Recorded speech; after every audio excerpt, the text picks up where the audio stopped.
चलिए दोस्तों, नमस्कार। स्वागत है आप सभी का आज की क्लास में और मैं अंकित आया हूँ आपके लिए लेकर ग्रेड 1 का एक और नया लेक्चर। और आप सभी देख रहे हो ब्रेन बोध पाठशाला। और चलिए, मैंने आपको मॉडल्स पूरे कंप्लीट करा दिए थे। मॉडल्स की क्लास में आप सभी को कोई दिक्कत नहीं होने वाली है। अगर किसी बच्चे को कोई दिक्कत हो रही है तो आप दोबारा से क्लास को रिवाइंड करके देख लें। उसके बाद भी यदि अगर दिक्कत हो रही है तो आप लोग एक काम करें, मुझे आप मेंशन करके कमेंट कर सकते हैं, बता सकते हैं कि सर इस टॉपिक में इस वाली कंडीशन में इस चीज में दिक्कत हो रही है, तो हम लोग उसकी अगल अलग से एक वीडियो बना करके आप सभी को बता देंगे। तो चलिए आज की क्लास को यही से शुरुआत करते हैं, बहुत ही शानदार। तो चलिए मेरे साथ जुड़े रहिए बच्चों। और आज हम लोगों को शुरुआत करनी है कंडीशन की। कंडीशन मतलब होता है शर्त। तो मैंने आप सभी को बताया था एक ऐसी कंडीशन, एक ऐसी प्रक्रिया जिसमें क्या होता है, जिसमें कि दो सेंटेंसेस होते हैं, दो सेंटेंसेस को कंबाइन करके एक सेंटेंसेस में बनाया जाता है। और एक सेंटेंस क्या करता है, कंजंक्शन के माध्यम से दोनों सेंटेंसेस को जोड़े हुए रखता है। और जब दोनों सेंटेंसेस को एक कंजंक्शन जोड़े हुए रखता है तो जिस पार्ट में कंजंक्शन आपका जुड़ा हुआ तो होता है उसको सबऑर्डिनेट कंजंक्शन बोलते हैं, सबऑर्डिनेट क्लॉज बोलते हैं। और वही वाला क्लॉज आपका क्या बताता है, एक कंडीशन बताता है। और जिसका रिजल्ट अगले वाले मतलब कि जिसमें कंजंक्शन नहीं जुड़ा है उसमें उसका रिजल्ट दिया हुआ रहता है। तो मैं आपको एग्जांपल के माध्यम से बताता हूं। पहले इसकी डेफिनेशन लिखते हैं। बहुत ही शानदार ऐसे सेंटेंस जिनके एक पार्ट में कंडीशन तथा उसी के दूसरे पार्ट में उसका क्या होता है, रिजल्ट होता है। A sentence which carries a condition in the first part and the result in the other part is called conditional. ठीक है ना। तो चलिए पहले इसकी डेफिनेशन लिखते हैं, बहुत ही शानदार, फिर मैं आपको बताता हूं। ठीक है। आ sentence which carries in a condition in the first part and the result in the other part is called conditional sentence. Okay, चलो भाई। तो आप सभी ने देखा sentence which carries in a condition in the first part and the result in the other part is called conditional sentence. तो conditional sentence क्या होते हैं मैंने आप सभी को बता दिया है। और चलिए इसी का स्ट्रक्चर लिखते हैं। पहले स्ट्रक्चर देखेंगे, स्ट्रक्चर के बारे में है क्या, और उसके बाद फिर आपको बताऊंगा कि क्या होते हैं। हालांकि मैंने क्लॉज नहीं पढ़ा है, क्लॉज की क्लास बाद में होगी, लेकिन ये एक प्रकार से क्लॉज ही है। तो थोड़ा बहुत आपको ओवरव्यू अभी से पता चल जाएगा कि क्लॉज है कैसा। और मैं आपको बता रहा हूं, आपको जैसा मैं कंटेंट पढ़ा रहा हूं ऐसा कंटेंट आपको मिल नहीं सकता है। तो दोस्तों आप इस बात का ध्यान रखें, ऐसा कंटेंट आपको दोबारा नहीं मिलेगा। आप प्रॉपर नोट्स बनाते रहे, आपका सिलेक्शन पक्का है। और विश्वास है मुझे अपने ऊपर और आपके ऊपर भी कि आप भी मेरी तरह ही मेहनत कर रहे होंगे। तो चलिए देखते हैं पहला स्ट्रक्चर क्या लिखा हुआ है। If plus subject plus verb plus other, subject plus verb plus other word, subject plus verb plus other word plus if plus subject plus verb plus other word। ठीक है। अब देखो, जहां पर आपका कंजंक्शन ऐड है उसको बोलेंगे सब ऑर्डिनेट क्लॉज। ठीक है। और ये होता है आपका मेन क्लॉज। ओके, इस ऐसे इसमें देखोगे आप, ये आपका मेन क्लॉज है और इफ से जुड़ा हुआ है इसलिए ये सब ऑर्डिनेट है। ठीक है भाई। If plus subject plus verb plus other word plus दूसरा subject plus verb plus other word, subject verb plus other word plus a plus subject verb plus other word. तो ये आपके दोनों स्ट्रक्चर हो गए। इसी के बेस पे आपके कंडीशनल सेंटेंस होते हैं, ये शर्त वाले वाक्य होते हैं। उसमें शर्त ऐसी भी हो सकती है कि यदि आप ऐसा करोगे तो आपके साथ ऐसा होगा, यदि आपने ऐसा किया होता तो आपके साथ ऐसा होता। ये वो वाले वाक्य होते हैं जिसमें यदि का यूज होता है, यद्यपि का यूज होता है। आपने ऐसा किया हो जाता तो आपके साथ ऐसा हो जाता। इस तरीके से अच्छा एक बात और ध्यान रखना, जिसमें इफ लगा रहता है ये होती है आपकी कंडीशन, और जो मेन क्लॉज होता है वही आपका रिजल्ट होता है, रिजल्ट होता है। ठीक है, तो ये आपका रिजल्ट है, रिजल्ट पहले भी आ सकता है, कंडीशन बाद में लग सकती है। इतना सब नोट कर लीजिए आप लोग, इतना सब नोट कर लीजिए। ठीक है,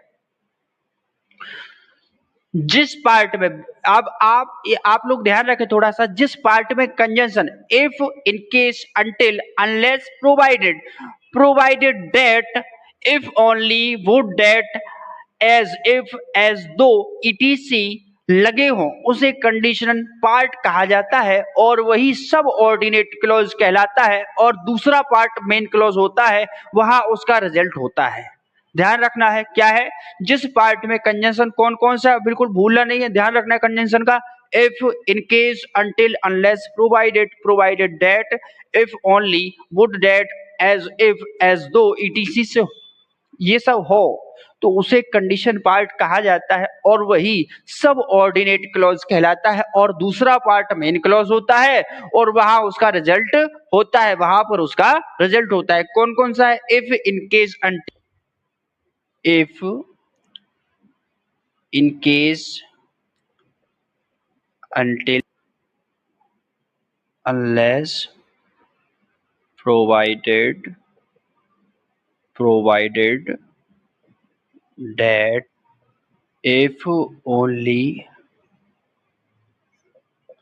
would that, as if, as though, etc। इतने ही याद आ रहा है अभी तो।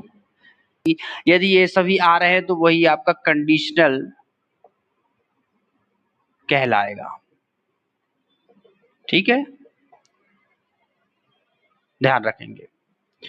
चलिए एग्जाम्पल देखते हैं, एग्जाम्पल से टोटल क्लियर हो जाएगा, क्रिस्टल क्लियर जो होने वाला है वो आपका एग्जाम्पल से ही होगा। ठीक है ना, तो एग्जाम्पल देखते हैं इसका।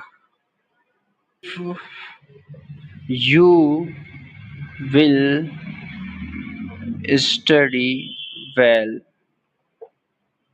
You will pass the exam. ठीक है, दूसरा, the train will, the train will not move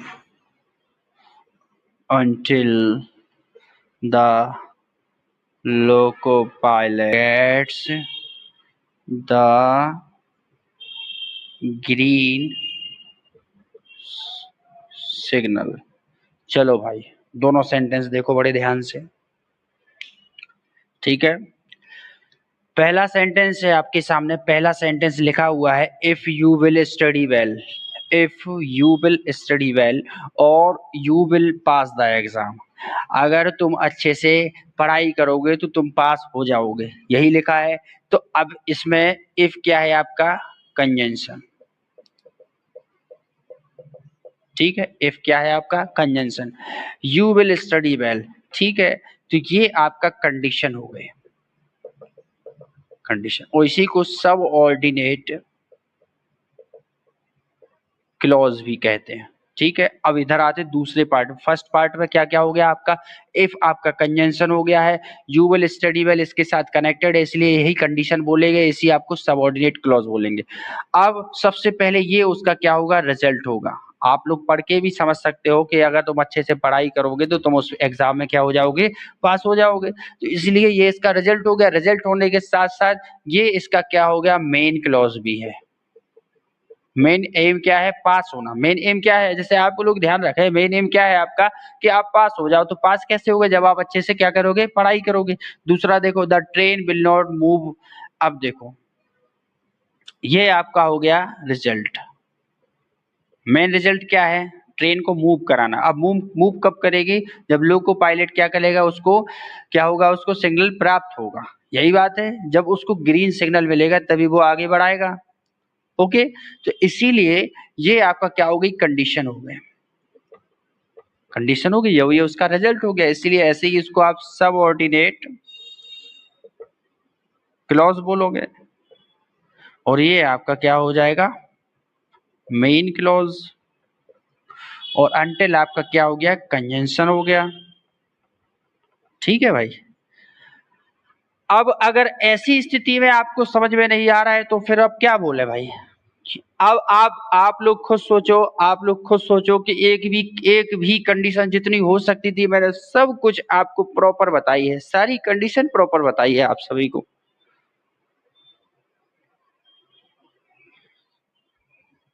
मेरे हिसाब से तो अब दिक्कत नहीं होने वाली, मेरे हिसाब से तो अब दिक्कत नहीं होने वाली। तो चलिए दोस्तों, आज कंडीशन के लिए इतना ही पार्ट रहने देते हैं, इतना ही आपको रिवीजन करना है, इतना ही आपको रिवाइज करना है। वो कल की क्लास में आप सभी को इसके आगे बताया जाएगा कि किस तरीके से टाइप्स होते हैं, क्योंकि इसके 3 टाइप होते हैं लिटरली, ध्यान रखना। मैं ऐसे थोड़ा बहुत आपको ओवरव्यू दे देता हूँ। जैसे टाइप्स होती है, there are 3 types of conditional sentence. कौन कौन सा?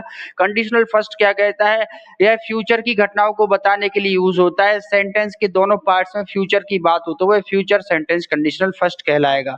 देखो ये है, दोनों पार्ट में क्या है, फ्यूचर की बात है, तो यही वाला है आपका फ्यूचर कंडीशनल फर्स्ट वाला। ठीक है, it express the condition and it's result of future time. ठीक है, तो कल की क्लास में आपको प्रॉपर सब कुछ बताया जाएगा। यहाँ तक आप प्रॉपर रिवीजन करके आइए, रिवाइज करके आइए, अच्छे से पढ़ के आइए। अगर इसके बाद भी दिक्कत होती है दोस्तों तो आप सभी को एक क्लास और फ्री दे दूंगा, एक क्लास और लगा दूंगा, कंडीशनल को शुरुआत करने में एक और क्लास पढ़ा दूंगा। अगर यहाँ तक आपको इस वीडियो से, इस क्लास से समझ में नहीं आया तो ये मेरी गारंटी है आप सभी से। और आप लोग केवल इसको एक बार नहीं, 2 बार नहीं, 10 बार देखें। मैं तो ये कहता हूं जब तक देखें, जब तक प्रॉपर समझ में नहीं आए। अब उसके बाद भी अगर समझ में नहीं आ रहा है तो आप लोग फिर पूछ सकते हैं, तो फिर मैं इसको हर तरीके से, जिस तरीके से बताने की कोशिश करूंगा उस तरीके से आप सभी को बताऊंगा, तो प्रॉपर आप सभी को सब कुछ समझ में आ जाएगा। और चलिए दोस्तों, आज की इस क्लास को यहीं पे एंड करते हैं, मिलते हैं कल की क्लास में। तो आप सभी मस्त रहें, स्वस्थ रहें। जय हिंद दोस्तों, जय श्री राम, राधे राधे आप सभी को, और अच्छे से पढ़ाई करें दोस्तों।